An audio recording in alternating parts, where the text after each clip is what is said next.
slavery, right? So, we've been talking about different forms of nationalism. Talked about economic nationalism last time. Talked about internal improvements, including the Cumberland Road. So, today, we shall pick up from there.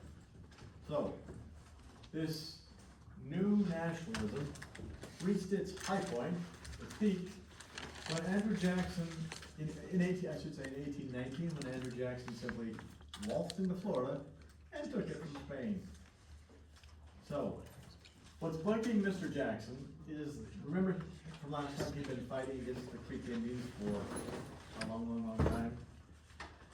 And, so Creek Indians that he was chasing after are flooding into Florida. And so, back then, a few years back, he's going, crap, I can't go get them. They're in Spanish territory, can't do anything about this. Other Native Americans were also fleeing Mr. Jackson and his policies. So, he's really frustrated. Okay, these Native American groups who go to Florida combine, they reinvent themselves. They start calling themselves Seminole. Seminole, a word meaning runaway or separatist. Part of what's going on here is, so Native Americans are fleeing to Florida, so too are runaway slaves. So runaway slaves in the United States at this point in time, the easiest way to get the heck out of the US, go to Florida. Much shorter than aiming for the land that was one day be called Canada. So that's what they're doing. Also, people who are, committing crimes in the US and going, oh crap, I got in trouble, I gotta get out of here. They're doing the same thing, they're also going to Florida. So we got all sorts of folks fleeing to Florida. So, in 1816, American forces ended up clashing with a group of escaped slaves who had taken over a British fort on the Apalachicola River, in what is today the Florida Panhandle. So, warfare breaks out intermittently, and we end up with what's called the First Seminole War, which ran from 1817 to 1818. And at this point in time, okay, so this is going to be, we're going to see an interesting flip-flop class, but for now, bear in mind, John C. Calhoun, who we met last time, is the Secretary of War. That means that at this moment in time, he is Andrew Jackson's boss. So, Andrew Jackson goes to him and is like, okay, can I, chase these guys down? They've gone into Spanish-held Florida. Calhoun basically says, yes. Here's the thing though, Calhoun says, okay, you can go in there if you're gonna do surgical strikes. You can't go in there if you're going to attack Spain. He's like, don't attack Spain. Target Seminoles if you really want to, runaway slaves, but he says, don't touch any Spanish forts, installations of any kind, don't touch. So, class, what does Andrew Jackson do? He touches them. Yeah, more or less, right? He's like, rules, orders, those are for other people, don't apply to me. So, he took his troops into Florida and attacked the Spanish post. So, in the meantime, he's cruising around Florida. He destroyed Seminole settlements. He executed 2 Seminole leaders. He also, oddly, executed 2 British leaders, subjects who were in Florida and who were friends of the Seminoles. Then, the Duke turned west and he seized Pensacola at the western end of the Florida Panhandle. All of this stuff, from start to finish, his little trip into Florida, took 4 months. So what he ends up doing, he far exceeds his orders, goes way beyond what the Secretary of War said, and now he's taken Florida. Spain, a little upset, a little bit upset about that. So, the higher ups in US government go, hey, Andrew Jackson, you gotta get out of Florida, man. Get our troops out of Florida. So, Andrew Jackson removes the troops from Florida, and the reason why we bring this up in a US history class, a basic one in college, is Mr. Jackson has just demonstrated to Spain that the Americans can waltz into Florida anytime they want and take it. Just be like, oh, that's ours. So,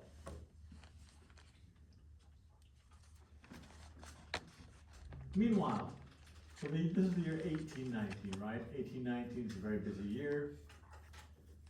This is the year of the Adams-Onis Treaty, sometimes called the Transcontinental Treaty, and one of your key terms, right?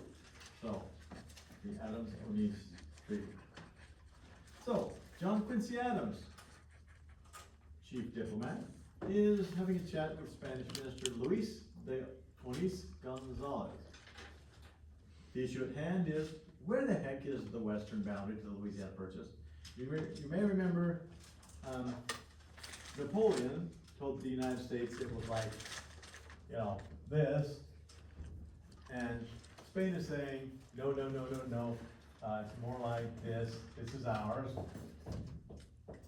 and you guys have that. So, they're trying to figure this, so we have a Spaniard and an American, and they're trying to figure this out, once and for all. Come up with a plan here. So, if the computer were working, I would show you a lovely map of the Adams-Onis Treaty. So, but here's the nuts and bolts of the treaty, folks. Spain ceded all of Florida to the United States in return for the American government taking upon itself all the private American claims against Spain. So, Spain owes money to these dudes, and Spain's like, your national government, American government, y'all take that over. We're willing to trade off Florida. So, that comes to about $5 million. So, bureaucracy moves slowly, right? So, Adams-Onis Treaty, 1819, but Florida does not become transferred to the United States until 1821. So, it took a while. Okay, just to give you some perspective on this, essentially, if we boil it down in the simplest terms, the U.S. got Florida from Spain for $5 million at the time. If we adjust for inflation, in today's money, that is $108 million. Still, bargain shopping for Florida land, but yeah, that gives you a better feel for what it looks like. So, you're gonna wanna write this down also. Adams' Transcontinental Treaty was a triumph of foreign policy, and it's also considered the climactic event of post-war nationalism on the part of the United States. So, the big thing that comes out of this treaty is they do, in fact, locate, agree on, shall we say, where the western boundary of the Louisiana Purchase is. So, for 16 years, there's been controversy over this. Where the heck's that line? Where the heck's that line? Ever since the U.S. purchased this plot of land in 1803, now 1819, the solution is at hand. They're figuring it out. They've got this figured. Okay. Now, class, we will shift gears and talk about sectionalism. So at the same time this stuff's going on, we're gonna see the country ripping itself in half. So, 1819, there were 22 states in the Union, 11 slave states, and 11 free state. I should mention, we are transitioning into your next key term, which you will have written in your notes, but reminder.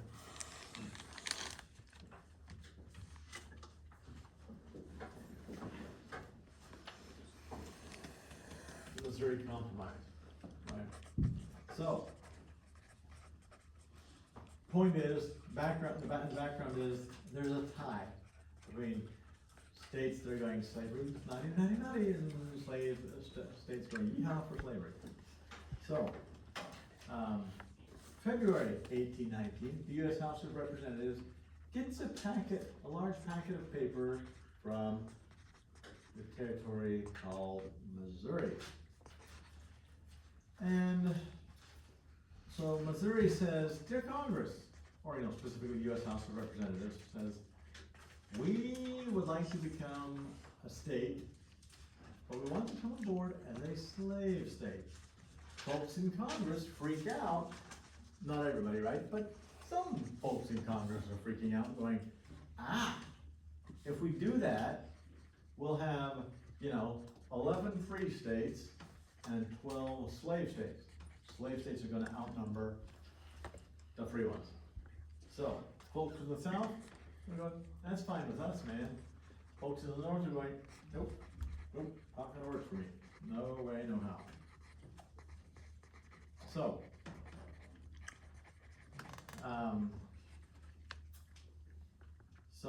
what ended up happening, so I'm trying to skip some pieces here, but there was a lengthy debate about the constitutionality of the issue in Congress. Specifically, a representative from New York said, okay guys, I got a resolution. He's saying, in order to let Missouri in, I propose that we prohibit any more slaves from going into Missouri. Like, prohibit the transfer of any slaves into Missouri.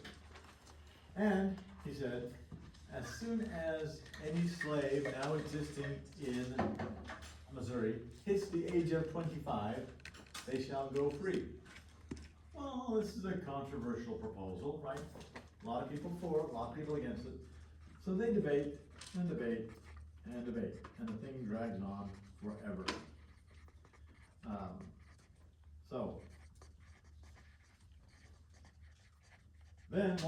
While they're in the middle of this really lengthy argument that takes up weeks and weeks and weeks, same body, U.S. House of Representatives, gets a big stack of paper from the territory of Maine. And they're saying, dear Congress, we would like to come aboard and be a free state. So Congress is going, we think we can keep this even. So the short version would simply to be, and like, there were two separate Missouri compromises. It was a long, drawn-out, messy, convoluted thing. A lot of stuff going on. For our purposes, we're going to keep life simple. So Maine saying, we want to come aboard. Basically, Congress's response is essentially, okay, Maine come aboard, Florida come aboard, Missouri come aboard as a slave state. We'll still be even, it will be tied. The score will be 12-12. And everything is just gonna be swell. So, the other, okay, so that's one piece of the Missouri Compromise. The other piece is this. I wish I had my map. I'm not gonna, okay, class, this map is for illustrative purposes only. It will not be to scale.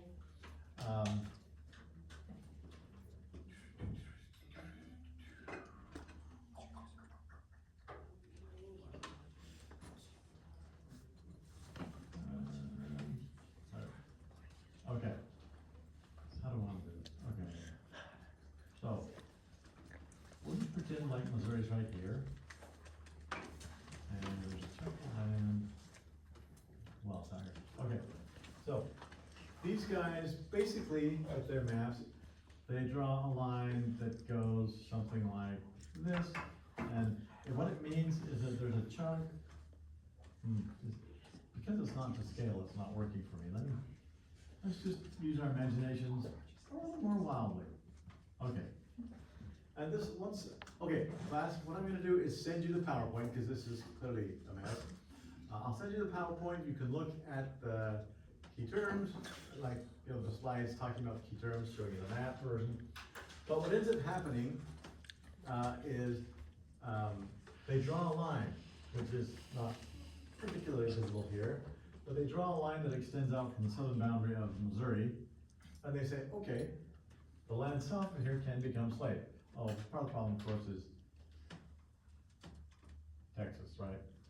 Texas and other lands then claimed by Spain.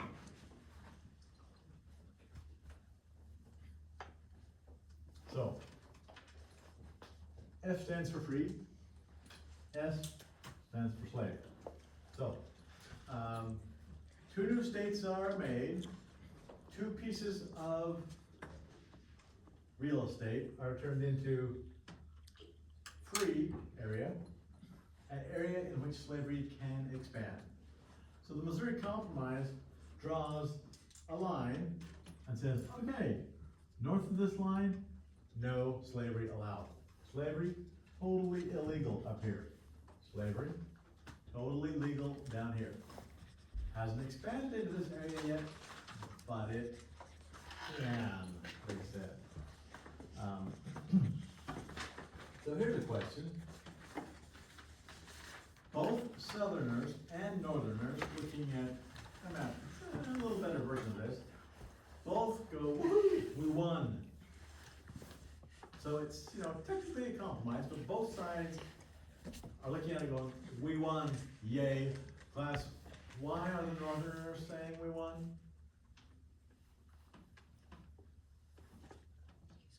Do you think they don't have to deal with the history of slavery again? That's part of it. They're definitely happy with that, with the whole balance between the states. So there's that, yes, for sure. What else?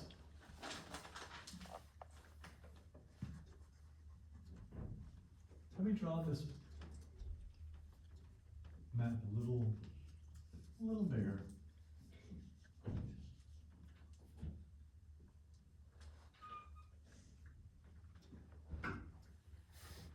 Okay.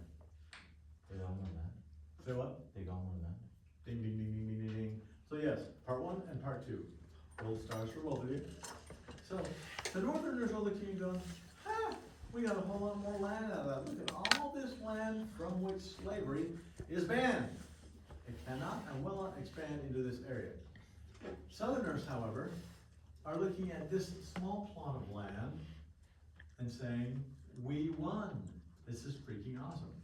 Any ideas why Southerners would say that?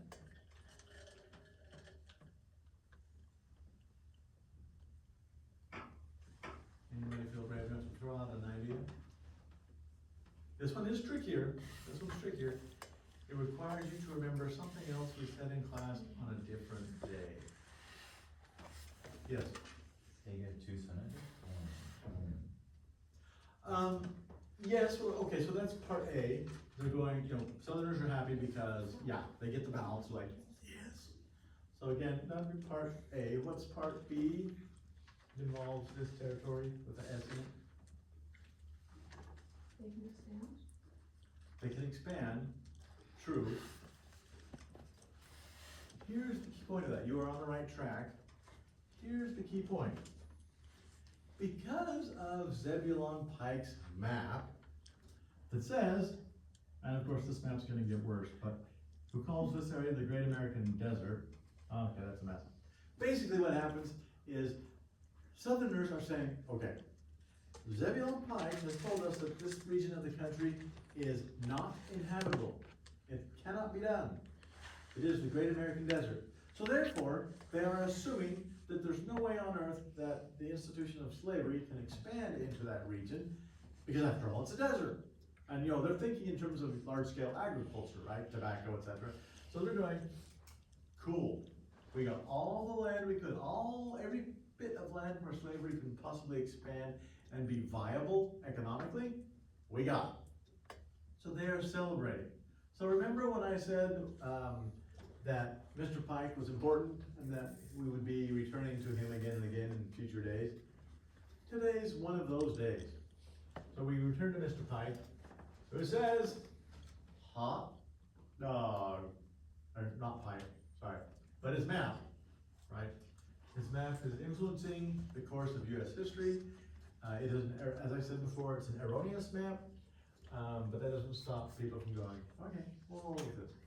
So, both sides looking at this thinking they came out with a win. Later on, the Southerners are gonna rethink that and be like, huh, wait a minute. But for now, they're going, yay, we won. So, somewhere in your notes about the Missouri Compromise, you're gonna wanna jot something down about Mr. Pike, his crappy map, and the fact that his map, his error, is believed by generally everybody, and therefore Southerners are saying this is a win. Missouri Compromise is a win for us. So you're gonna want that concept somewhere in your notes.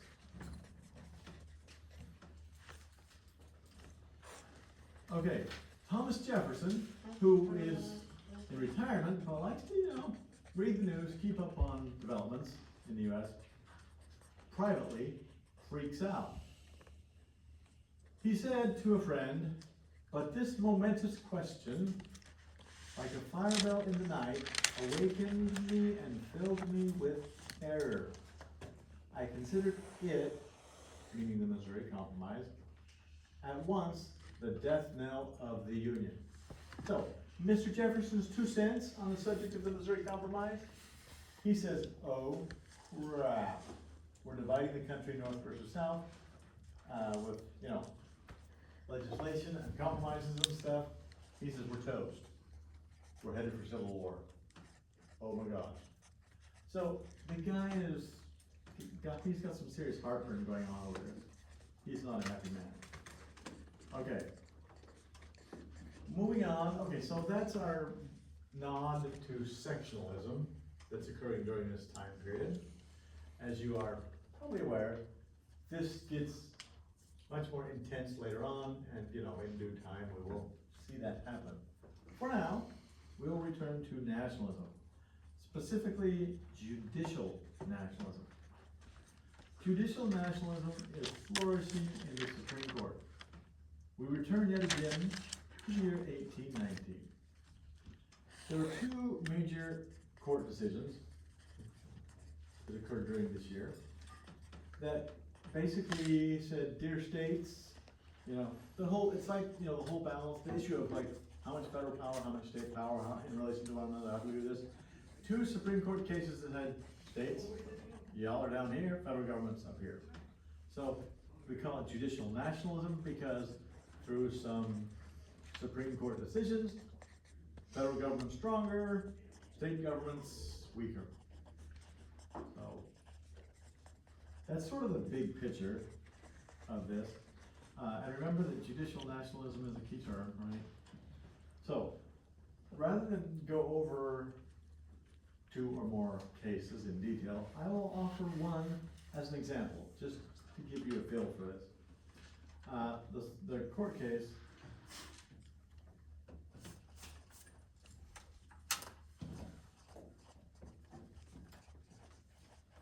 actually, yep, I've got it.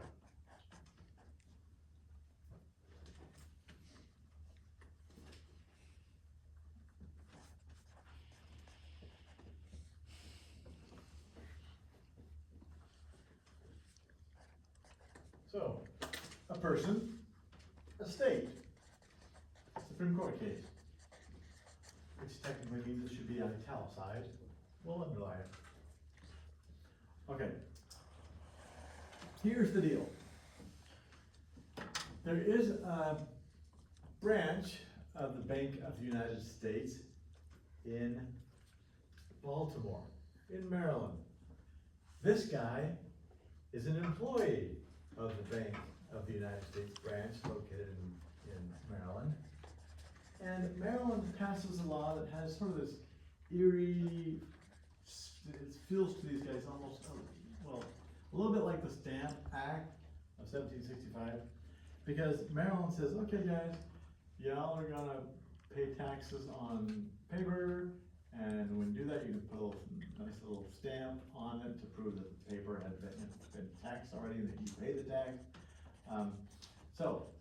And the state of Maryland says, okay, and you guys working in the Bank of America, or excuse me, oh, rather, that would be a thing for today, but Bank of the United States, y'all have to abide by it.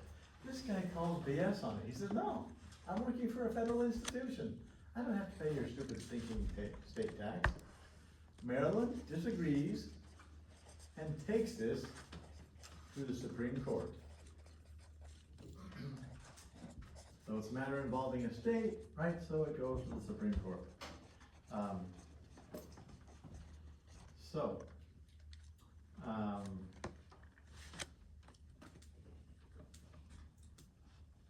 Okay, so first, let me clarify this.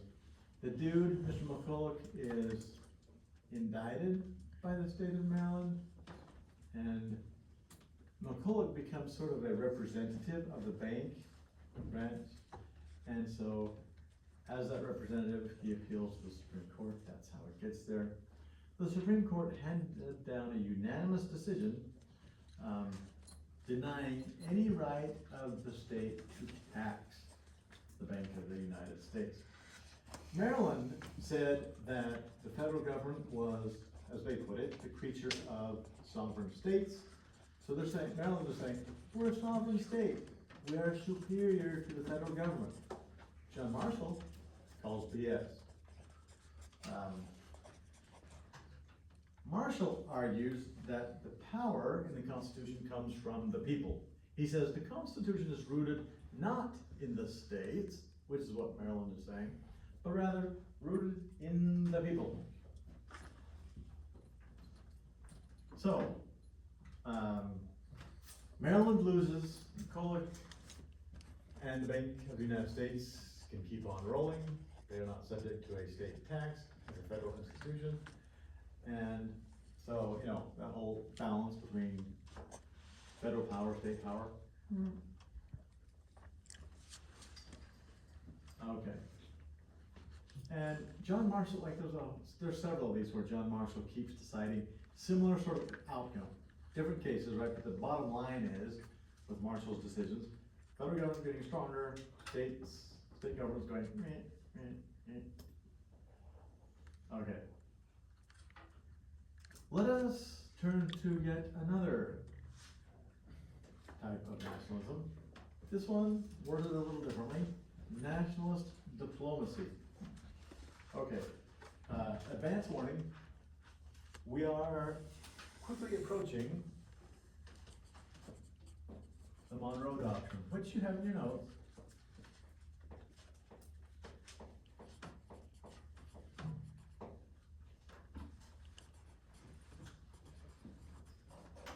Okay, so that's where we're headed.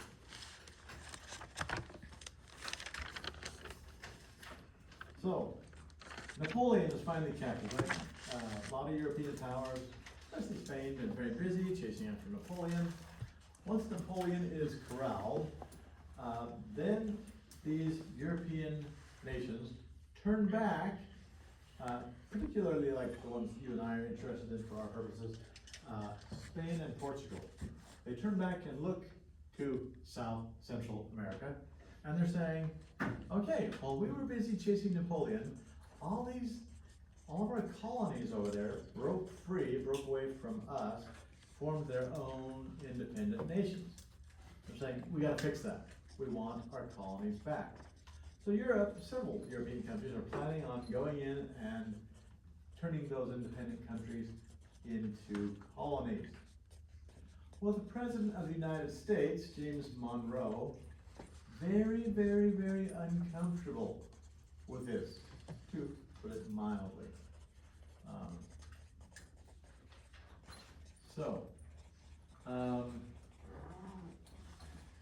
John Quincy Adams, still the major diplomat, gets involved in this. British Foreign Minister comes to John Quincy Adams and says, hey dude, we feel the same way you guys do. We don't want Spain and Portugal, or any other European countries to come over here and create colonies. We think these areas that are now independent countries should be left alone. So far, so good. Mr. Adams is like, okay, that sounds like me. But Mr. Adams is always very, very careful reading the fine print. He doesn't want to get bamboozled, so he does read the fine print. In the fine print of this document, that Britain says, here, let us make a joint statement together, dear United States. The fine print at the bottom says, and the United States promises to never expand 1 single square inch. John Quincy Adams reads that and goes, nope, not agreeing to that. Because he's going, heck, what if one day we want Texas? What if we want Oregon? So, he's like, no. Sorry, Britain, we're gonna do it our way. Sympathetic with most of what you got here, but we'll make our own independent statement. So, okay. So Adams comes up with a set of 4 ideas, and President Monroe incorporated these 4 ideas into his December 1823 message to Congress. Almost 30 years later, these 4 points get a name. They call it excuse me, the Monroe Doctrine.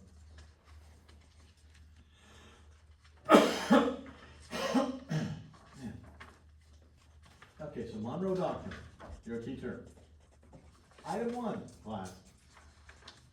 Said, so this is John Quincy Adams, his writing, though the U.S. President gets credit for it. He says, the American continents are henceforth not to be considered as subjects for future colonization by any European powers. Translation, basically he says, yeah, you all can't come over to South, Central, or North America and create more colonies. It's over, it's done. You can't consider that anymore for colonization purposes. Item 2. The political system of Europe, they said, was different from that of the United States. And because it was different, the U.S., quote, would consider any attempt on their part to extend their system to any portion of this hemisphere, they in this case meaning European countries, as dangerous to our peace and safety. So first says, leave those countries alone, no more colonization. The next one puts a little teeth into that, says, don't even come over here, man. You come over here, we're gonna consider that a threat. Then the U.S. says, in return for these 2 items, we promise the following. So number 3, the U.S. says, we will not interfere with any European colonies that currently exist. Not gonna mess with them. So the U.S. is saying, yeah, if those colonies are now former colonies, they're independent countries, they're gonna stay that way, but we are not going to try to turn the colonies that still exist into nations. Item 4, the U.S. promised to keep out of the internal affairs of European nations. U.S. promised to keep out of the internal affairs of European nations. Basically saying, okay, Europe, you do you, we'll stay on our side of the pond and, keep to ourselves. Y'all stay over there, keep to yourself. In essence, class, the Monroe Doctrine could be boiled down to almost like an elementary school playground that has a big sandbox in it. And the U.S. is saying, okay, Europe, this is our sandbox. We'll put A for Americas. This is your sandbox. You stay in yours and play, have all the fun you want, and we won't come over and bring our little Tonka toys with us. You don't come over here. We're taking apart, play in separate areas. That's one way of simplifying it.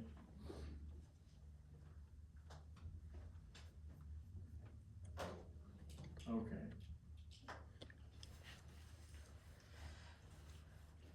This brings us to the election of 1824, class. So,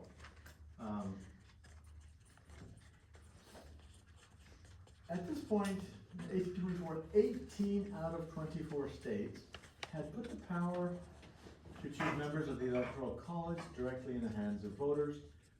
Translation, the 1824 election is the first one to actually have a popular vote tally for the president.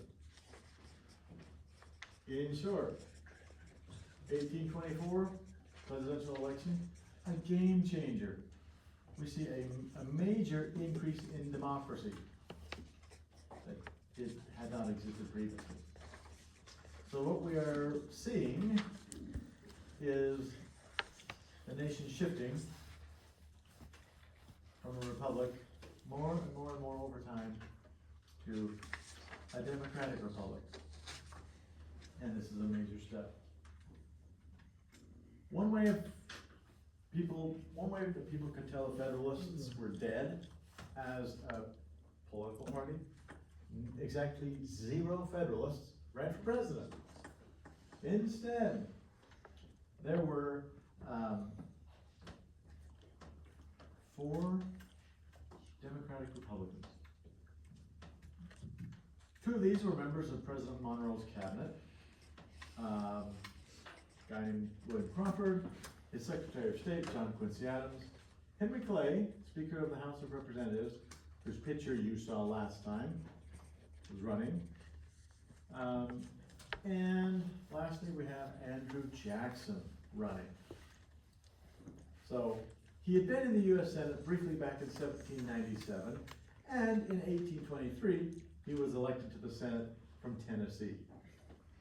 So, he's been in the Senate at this point for 1 whole year.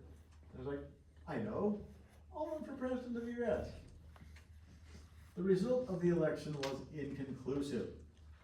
Andrew Jackson got 99 electoral votes, Adams got 84. Well, that means that Crawford and Clay have both lost. That part they got figured out. But neither Jackson nor Adams got a majority, big enough majority, electoral college majority, to be, elected president. So, this, once again, we have a presidential election class that gets thrown into the U.S. House of Representatives. Henry Clay, very influential dude in the U.S. House of Representatives. He's the Secretary of State. I should put it this way, he had been a Secretary of State. At this point, he's back to being Speaker of the House. So, his influence, quite decisive. Henry Clay regarded Jackson as unfit for office. Check this out. He says, quote, I cannot believe that killing 2,500 Englishmen at New Orleans qualifies for the various difficult and complicated duties of the chief magistracy. He's like, this guy's just gonna killing people, says Henry Clay. What kind of qualification is that? Thomas Jefferson, still around, still paying attention to national politics. He says this, quote, I feel very much alarmed at the prospect of seeing General Jackson elected as president. He is one of the most unfit men I know of for such a place. He has had little respect for laws or constitutions. He goes on and says, okay, fine, he's an able military chief, we'll give him that. Jefferson continues.